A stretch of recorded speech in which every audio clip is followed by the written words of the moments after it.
उम्मीद है कि सारे लोग अच्छे होंगे, स्वस्थ होंगे। दोस्त, आज की हम लोग क्लास पे भारतीय संविधान का निर्माण यानी मेकिंग ऑफ कॉन्स्टिट्यूशन के बारे में जानेंगे। पिछले हम लोग क्लास में संवैधानिक विकास के बारे में क्लास कर चुके हैं, फर्स्ट क्लास जो हमारा था।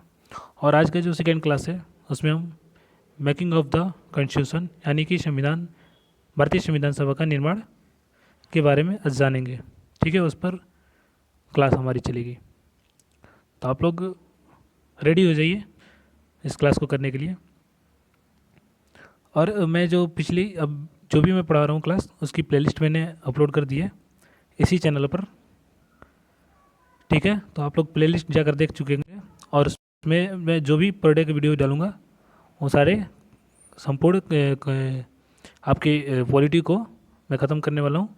तो वो सारे हर डे प्रतिदिन आपके पर डे आपकी एक क्लास चढ़ेगी, उसी प्लेलिस्ट में आप लोग चेक कर लेंगे एक बार। ठीक है, तो चलते हैं, क्लास शुरू करते हैं। आज का जो पहला क्वेश्चन है वह है कि संविधान सभा की पहली बैठक कब आयोजित की गई थी।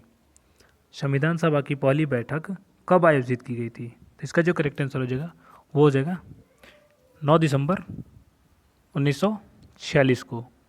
9 दिसंबर 1946 को संविधान सभा की पहली बैठक 9 दिसंबर 1946 को की गई थी, जो नई दिल्ली के काउंसिल चैम्बर के पुस्तकालय भवन में हुई थी।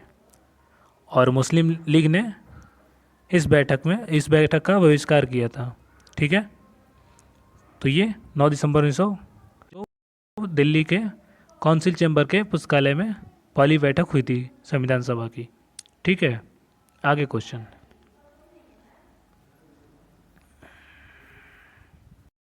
अगला क्वेश्चन है कि भारतीय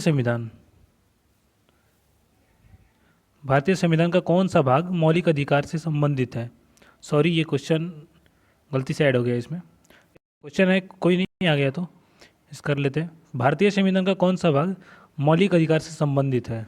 तो मौलिक अधिकार से जो संबंधित है वो भाग 3 है। ठीक है, आगे देखते हैं अगला क्वेश्चन। अगला क्वेश्चन है कि संविधान सभा के अस्थायी अध्यक्ष के रूप में किसे चुना गया था? संविधान सभा के अस्थायी बोल रहे हैं, अस्थायी अध्यक्ष के रूप में। तो आप सबको पता होगा कि अस्थायी के अध्यक्ष के रूप में डॉक्टर सच्चिदानंद को चुना गया था। ठीक है, पहली बैठक में तो किसे चुना गया था? डॉक्टर सच्चिदानंद को। संविधान सभा के सबसे बुजुर्ग ये सदस्य होने के कारण फ्रांसीसी परंपरा का पालन करते हुए सच्चिदानंद सिन्हा जी को अस्थायी अध्यक्ष बनाया गया था। ठीक है, आगे क्वेश्चन देखते हैं।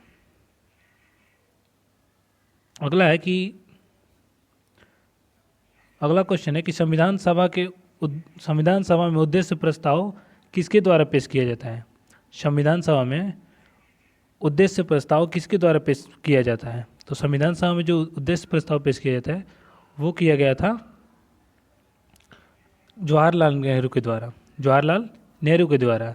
यह 13 दिसंबर 1946 को ऐतिहासिक उद्देश्य प्रस्ताव पेश किया गया था।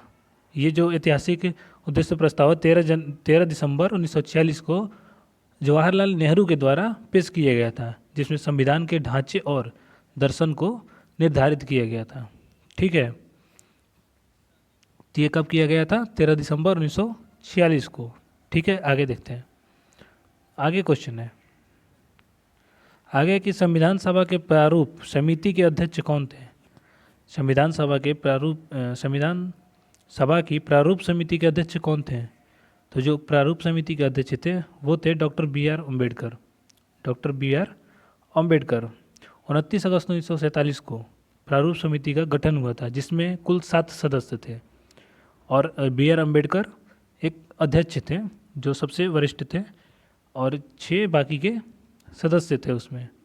ठीक है, तो अध्यक्ष जो थे बी आर अम्बेडकर थे। ठीक है,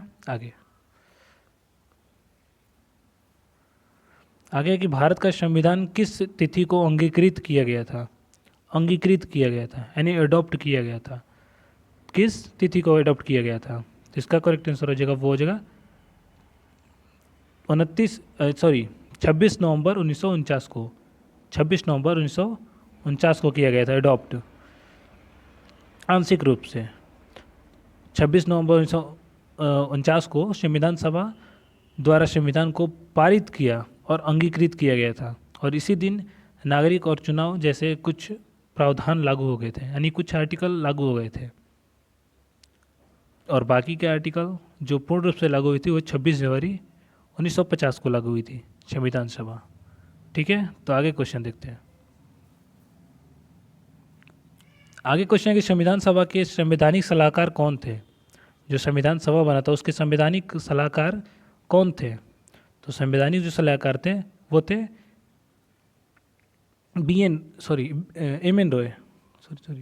संविधान सभा के सलाहकार वो बी एन रॉय थे, बी एन राव। संवैधानिक सलाहकार थे वो थे adviser, constitutional adviser B N Rao थे। ठीक है सर, जिसका नाम पूरा अगर नाम जाने तो इनका नाम था सर बेनगल नरसिंह राव, जिसे शॉर्ट में बी एन राव कहते हैं, को सभा का विधिक सलाहकार नियुक्त किया गया था, और उन्होंने संविधान सभा का प्रारंभिक मसौदा तैयार किया था इन्होंने। सेकेंड जो बैठक हुई थी, दूसरी बैठक, उसमें सलाहकार, संवैधानिक सलाहकार बी एन राव को चुना गया था। ठीक है, आगे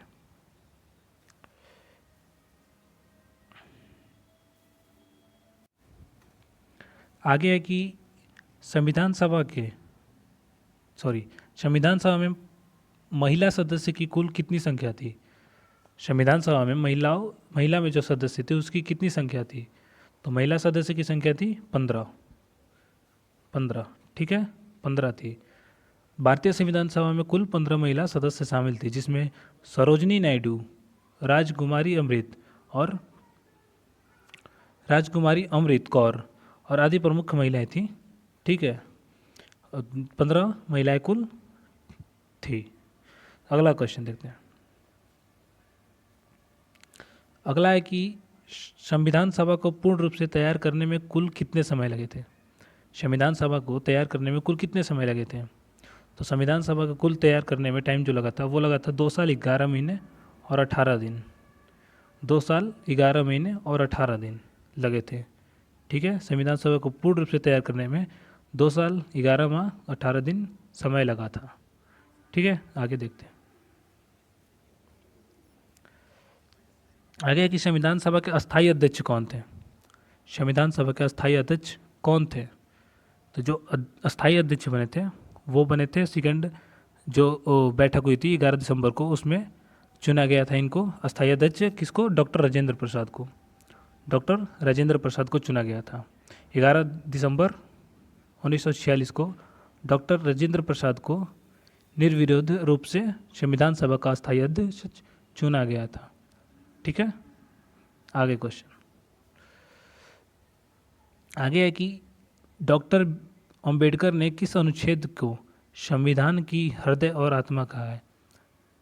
डॉक्टर अंबेडकर ने किस अनुच्छेद को संविधान की हृदय और आत्मा कहा है।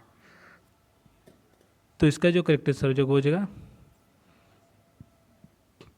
किस आर्टिकल को पूछा है, तो आर्टिकल 32 को कहा है। आर्टिकल 32 को है। ठीक है,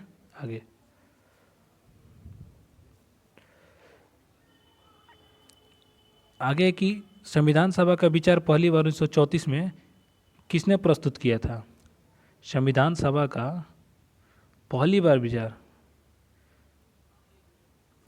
विचार 1934 में किसने प्रस्तुत किया था।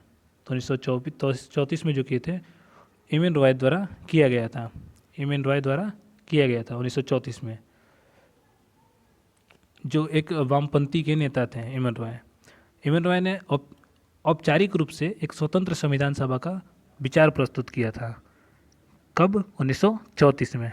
ठीक है, आगे देखते हैं। आगे की संविधान सभा का गठन किस मिशन यानी योजना के तहत हुआ था। संविधान सभा का गठन किस मिशन या योजना के तहत हुई थी। तो संविधान सभा का जो गठन हुआ था वो होता कैबिनेट मिशन योजना के तहत। कैबिनेट मिशन योजना जो नवंबर 1946 को कैबिनेट मिशन द्वारा सुझाया गया प्रस्ताव के तहत संविधान सभा का गठन किया गया था।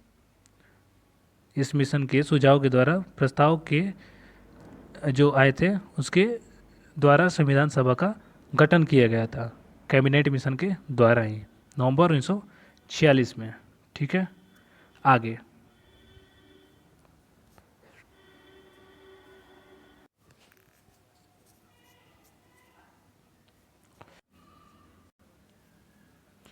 आगे की संविधान की संघ शक्ति समिति यानी यूनियन पावर्स कमेटी के अध्यक्ष कौन थे?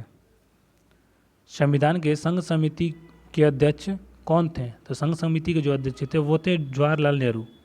जवाहरलाल नेहरू संघ समिति के अध्यक्ष और संघीय संविधान समिति के दोनों के अध्यक्ष रह गए थे। ठीक है, संघीय संविधान समिति के भी और संघ शक्ति समिति के भी अध्यक्ष थे। ठीक है, आगे क्वेश्चन देखते हैं। आगे है कि संविधान की प्रांतीय संविधान समिति के अध्यक्ष कौन थे? संविधान की प्रांतीय संविधान समिति के अध्यक्ष कौन थे? तो जो प्रांतीय संविधान समिति के अध्यक्ष थे वो थे आपके सरदार वल्लभ भाई पटेल।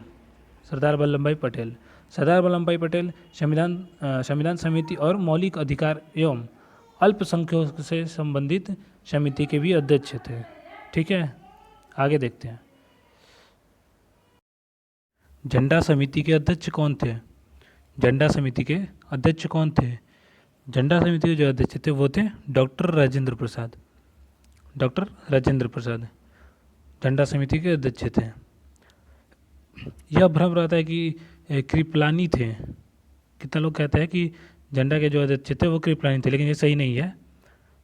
सही है कि डॉक्टर राजेंद्र प्रसाद ही अध्यक्ष थे झंडा समिति के। ठीक है, आगे क्वेश्चन है कि संविधान सभा द्वारा राष्ट्रीय ध्वज को कब अपनाया गया था? संविधान सभा द्वारा राष्ट्रीय ध्वज को कब अपनाया गया था? तो राष्ट्रीय जो ध्वज को अपनाया गया था वो 22 जुलाई 1947 गया था। 22 जुलाई 1947 को, स्वतंत्रता के ठीक पहले 22 जुलाई 1947 को संविधान सभा में वर्तमान तिरंगे को राष्ट्रीय ध्वज के रूप में अपनाया गया था। ठीक है, आगे क्वेश्चन देखते हैं। आगे है कि राष्ट्रीय गान राष्ट्रीय गान को संविधान सभा द्वारा कब स्वीकार किया गया था? जो राष्ट्रगान थे हमारा जन गण मन अधिनायक जय, उसे कब अपनाया गया था? तो इसे अपनाया गया था 24 जनवरी 1950 को। 24 जनवरी 1950 को संविधान सभा ने जन गण मन यानी राष्ट्रगान को और वंदे मातरम को, जो राष्ट्रीय गीत है हमारे, उसे भी स्वीकार किया गया था। तो 24 जनवरी को राष्ट्रीय गीत जो वंदे मातरम है और राष्ट्रीय गान जन गण मन दोनों को अपनाया गया था। ठीक है, आगे क्वेश्चन देखते हैं। आगे की संविधान सभा की अंतिम बैठक कब आयोजित हुई थी? संविधान सभा की अंतिम बैठक कब आयोजित हुई थी? तो संविधान सभा की जो बैठक हुई थी अंतिम, वो हुई थी 24 जनवरी 1950 को। 24 जनवरी 1950 को।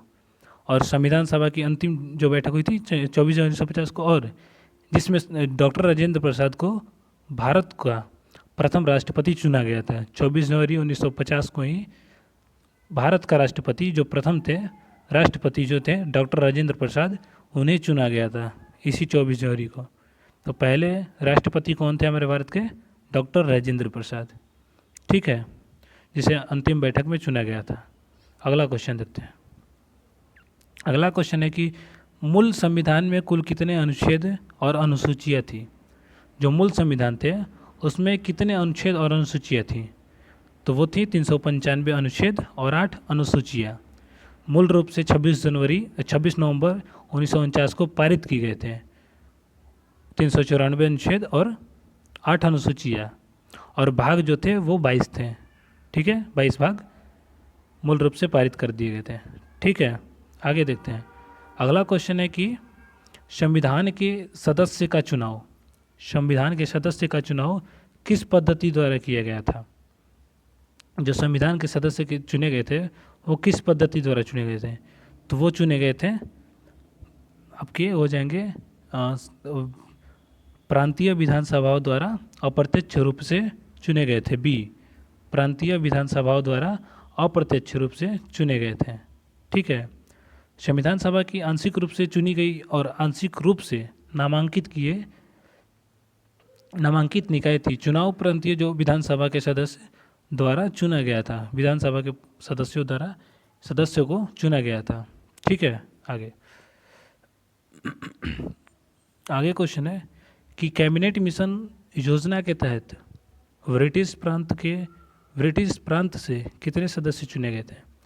जो कैबिनेट मिशन थे उसके तहत ब्रिटिश प्रांतों से कितने सदस्य चुने गए थे। तो जो ब्रिटिश प्रांतों से सदस्य चुने गए थे वो चुने गए थे आपके 229 सदस्य। कैबिनेट मिशन के अनुसार 229 सदस्य जो थे ब्रिटिश प्रांतों से और 93 देशी रियासत के और 4 जो मुख्य आयुक्त प्रांतों से चुने गए थे। ठीक है। तो आगे देखते हैं क्वेश्चन। आगे है कि संविधान के प्रारूप पर कुल कितने दिन तक गहन चर्चा हुई थी। संविधान के प्रारूप पर कुल कितने दिनों तक गहन यानी चर्चा हुई थी। ये हुई थी 114 दिनों तक 114 दिनों तक हुई थी। ठीक है। संविधान सभा के प्रारूप पर कुल 114 दिनों तक सघन चर्चा और विचार विमर्श हुआ था। ठीक है। आगे की संविधान सभा की आधिकारिक मुहर के रूप में किस पशु को अपनाया गया था। जो संविधान सभा का आधिकारिक मुहर है, मुहर के रूप में किस पशु को अपनाया गया था। तो ये जो पशु अपनाया गया था वो हाथी अपनाया गया था। किस पशु को? हाथी को। ठीक है। संविधान सभा के आधिकारिक मुहर या प्रतीक के रूप में हाथी को अपनाया गया था। ठीक है। आगे है कि भारतीय संविधान को मूल रूप से हस्तलिखित किसने किया था। यानी भारतीय संविधान को अपने हाथों से किसने लिखा था। तो अपने हाथों से जिसने लिखा था वो थे प्रेम बिहारी नारायण, जो बिहार के थे। प्रेम बिहारी नारायण रायजादा इनका नाम था पूरा, और ये एक बिहार के रहने वाले व्यक्ति थे। और इन्होंने मूल संविधान को सुंदर इटैलिक शैली में हस्तलिखित किए थे, यानी अपने हाथों से इटैलिक शैली में लिखे थे। ठीक है। आगे है कि संविधान की मूल प्रति को कलाकृतियों से सजाने का कार्य किसने किया था। जो सजाने का मतलब पन्ने को सजाने का और चित्रकारी का कार्य किसने किया था संविधान के जो बुक थी। तो संविधान पर किया था उन्होंने, उनका नाम था नंदलाल बोस और एक और व्यक्ति थे राम मनोहर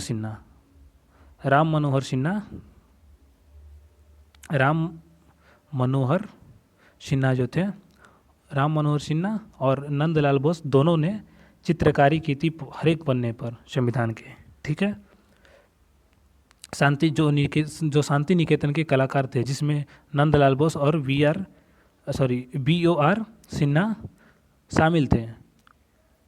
इन्होंने संविधान के हर एक पन्नों को कलाकृत यानी सजाया था, कलाकृत यानी कि चित्रों से सजाया था। ठीक है। आगे देखते हैं। आगे है कि संविधान निर्माण में उनकी भूमिका के कारण किसे आधुनिक मनु कहा जाता है। आधुनिक मनु की संज्ञा किसे दी गई थी। यानी संविधान निर्माण में उनकी भूमिका के कारण किसे आधुनिक मनु कहा जाता है। तो आधुनिक मनु जो कहा जाता है BR अम्बेडकर को कहा जाता है। BR अम्बेडकर को संविधान के निर्माण में प्रमुख भूमिका और भूमिका विज्ञता के कारण ये डॉक्टर राजेंद्र प्रसाद को आधुनिक मनु कहा जाता है। ठीक है। आगे क्वेश्चन है, अगला है कि भारत पूर्ण रूप से किस तिथि को एक गणतंत्र बना था, यानी रिपब्लिक बना था। भारत किस तिथि को यानी किस डेट में गणतंत्र बना था यानी रिपब्लिक बना था। तो ये बना था आपके 26 जनवरी 1950 को। 26 जनवरी 1950 को संविधान पूर्णतः लागू हो गई थी। गणतंत्र क्यों बना था? क्योंकि इस दिन संविधान पूर्णतः लागू हो गई थी और इसी दिन भारत आधिकारिक रूप से गणतंत्र बन गया था। ठीक है। अगला क्वेश्चन देखते हैं। अगला है कि संविधान निर्माण के दौरान सभा के कुल कितने अधिवेशन हुए थे। अधिवेशन यानी सेशंस हुए थे। तो जो संविधान निर्माण के दौरान हुए थे सभा, कुल सभा कितने हुए थे, कुल सभा जो हुए थे वो 12 हुए थे, 12। संविधान निर्माण के लिए कुल 11 अधिवेशन हुए, लेकिन 24 जनवरी 1950 को एक अंतिम बैठक हुई जिसे मिलकर 12 माने जाते हैं। ठीक है, तो कुल 12 हुई थी। अगला क्वेश्चन, अगला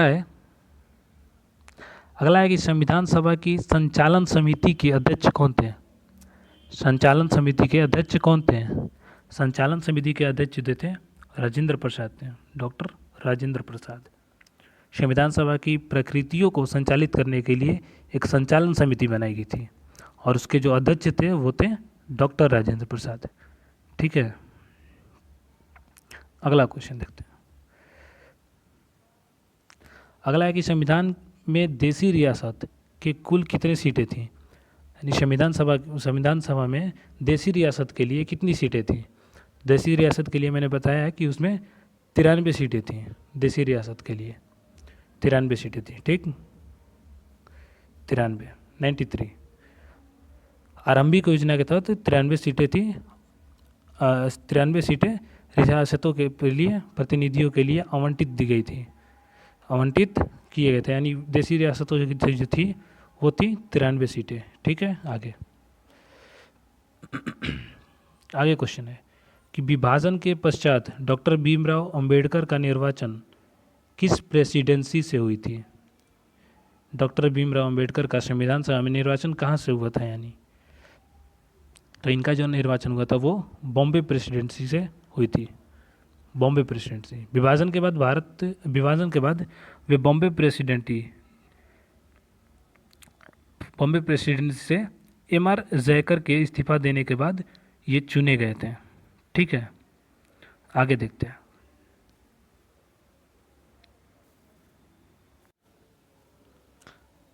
आगे है कि संविधान सभा ने उद्देश्य प्रस्ताव को सर्वसम्मति से कब स्वीकार किया था। संविधान सभा ने उद्देश्य प्रस्ताव जो था उसे कब स्वीकृति किया गया था। तो उसे किया गया था 22 जनवरी, सॉरी ऑप्शन मिस्टेक हो गई है, कोई जो सॉरी माफ़ करूँगा, ये हुई थी आपकी सी लिख लो 22 जनवरी, थोड़े सा कम कर देता हूँ, आपके हो गए थे 22 जनवरी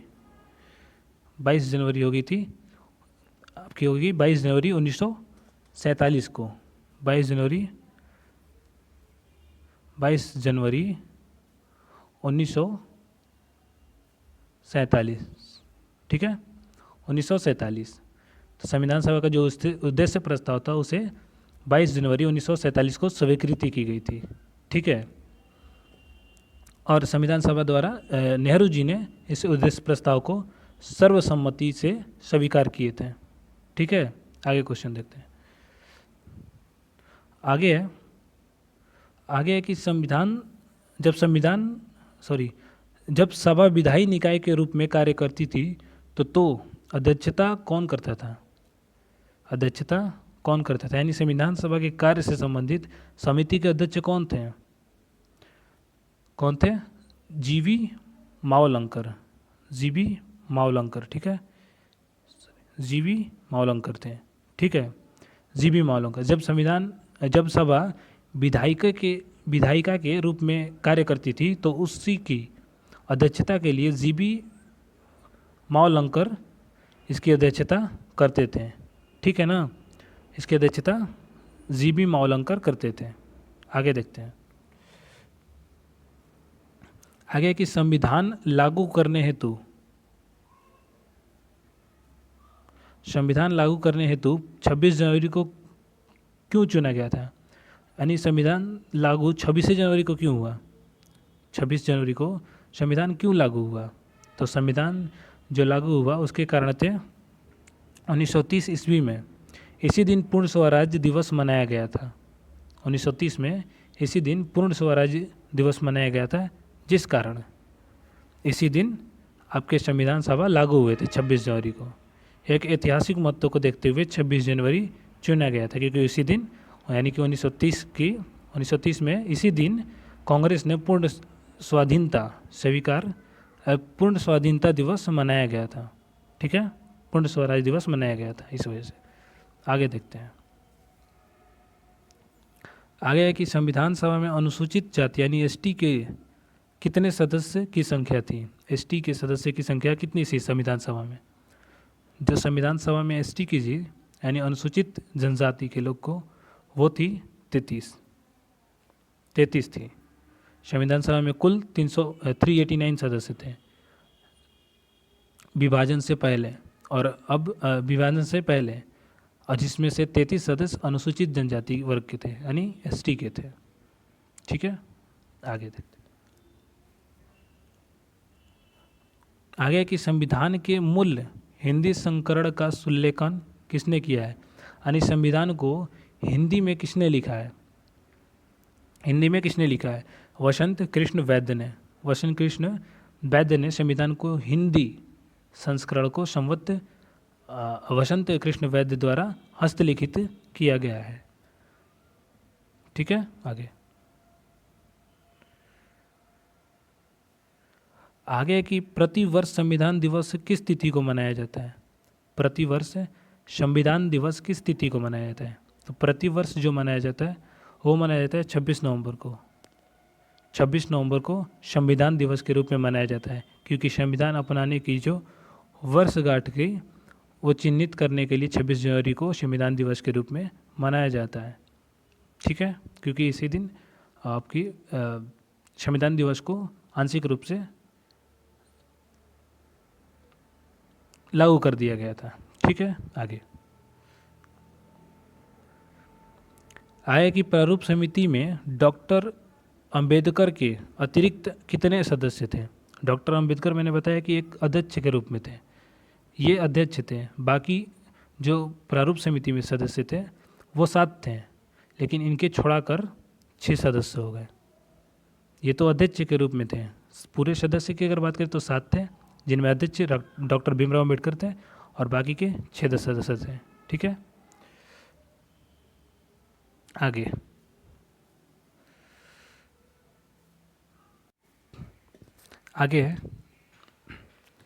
है कि किसे भारतीय संविधान का जनक यानी पिता कहा जाता है? फादर ऑफ कॉन्स्टिट्यूशन किसे कहा जाता है? तो फादर ऑफ जो कॉन्स्टिट्यूशन कहा जाता है वो कहा जाता है BR अम्बेडकर को, डॉक्टर भीमराव अम्बेडकर को। संविधान के निर्माण में प्रमुख वास्तुकला और नेतृत्व के लिए डॉक्टर भीमराव अम्बेडकर को संविधान का पिता कहा जाता है। ठीक है, तो संविधान का पिता जनक किसे कहा जाता है, यानी फादर ऑफ कॉन्स्टिट्यूशन किसे कहा जाता है? BR अम्बेडकर को। ठीक है, आगे कि कैबिनेट मिशन योजना के तहत संविधान सभा के चुनाव कब संपन्न हुए? कैबिनेट मिशन के तहत संविधान सभा के चुनाव कब संपन्न हुए थे? तो संविधान सभा के जो चुनाव थे वो संपन्न हुए थे जुलाई से अगस्त 1946 में। कैबिनेट मिशन योजना के अंतर्गत संविधान सभा के लिए एक प्रथम चुनाव जुलाई अगस्त 1946 में आयोजित किए गए थे। ठीक है, आगे क्वेश्चन है कि किस देशी रियासत के प्रतिनिधि ने संविधान सभा में भाग नहीं लिया था? किस देशी रियासत के प्रतिनिधि ने संविधान सभा में भाग नहीं लिया था? वो नहीं लिए थे C,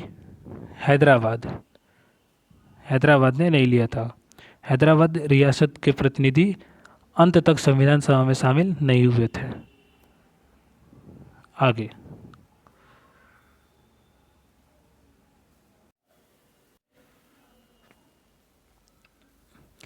कि किसने संविधान सभा की प्रस्तावना को संविधान की जन्म कुंडली कहा था? संविधान सभा की प्रस्तावना को किसने संविधान की जन्म कुंडली कहा था? जन्म कुंडली कहा था, ये आप कमेंट में बताओ किसने कहा था। अगला क्वेश्चन देखते हैं। आगे की संविधान सभा के संवैधानिक सलाहकार, संविधान सभा के जो संवैधानिक सलाहकार थे BN राय, उनका पूरा नाम क्या था? ये भी मैंने बता चुका है। ये मैंने बता चुका, इसे आप कमेंट में बताओ। आगे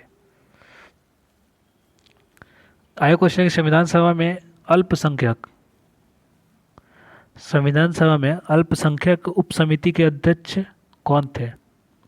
संविधान सभा में उपसमिति अल्पसंख्यक उपसमिति के अध्यक्ष कौन थे? वो थे एच.सी. मुखर्जी। एच.सी. मुखर्जी अल्पसंख्यक संबंधित उपसमिति जो थे, जो अध्यक्ष थे उपसमिति के, वो थे एच.सी. मुखर्जी थे। आगे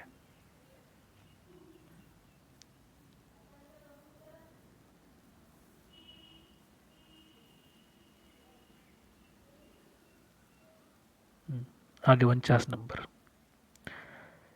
नेहरू जी ने संविधान में उद्देश्य प्रस्ताव कब प्रस्तुत किया था? नेहरू जी ने संविधान सभा में उद्देश्य प्रस्ताव कब प्रस्तुत किया था? इन्होंने उद्देश्य प्रस्ताव प्रस्तुत की थी 13 दिसंबर 1946 को। 9 दिसंबर की पहली बैठक हुई, 11 दिसंबर को दूसरी बैठक हुई जिसमें अस्थायी अध्यक्ष राजेंद्र प्रसाद को चुना गया था, और उसके बाद 13 दिसंबर को तीसरी बैठक जिसमें उद्देश्य प्रस्ताव पेश किए गए थे। ठीक है, आगे की संविधान सभा के सचिव के रूप में किसे नियुक्त किया गया था? संविधान सभा के सचिव के रूप में किसे नियुक्त किया गया था? ABR एंगकर को, HVR एंगकर को, HBR एंगकर को संविधान सभा का सचिव, और जो SN मुखर्जी थे उन्हें मुख्य प्रारूपकार बनाया गया था। ठीक है, आगे लो, अब बताओ संविधान सभा के मुख्य प्रारूपकार कौन थे? अभी बताया मैंने, SN मुखर्जी। आगे लास्ट हो गया। तो आज का हमारा क्लास ख़त्म हुआ। हमने पूरे संविधान के निर्माण के जो भी इम्पोर्टेंट चीज़ें थी वो जान चुके हैं। तो इससे वीडियो को ज़्यादा से ज़्यादा शेयर करें उन सभी के पास। ये मैंने जितने भी क्वेश्चन कराए हैं, ये सारे क्वेश्चन मैंने इसमें नहीं दिया है, लेकिन ये सारे क्वेश्चन पूछे गए हैं। कोई GD का है, कोई SSC CGL का है, कोई UP PCS का है, कोई UPSC का है, सारे पूछे गए क्वेश्चन है, PYQ क्वेश्चन। ठीक है, तो आप लोगों को अगर ये क्लास अच्छा लग रहा है तो क्लास को लाइक करें और कमेंट में ज़रूर बताएं कैसा लग रहा है। तो आज का बस क्लास इतना ही, मिलते हैं अगले क्लास में। जय हिंद, जय भारत।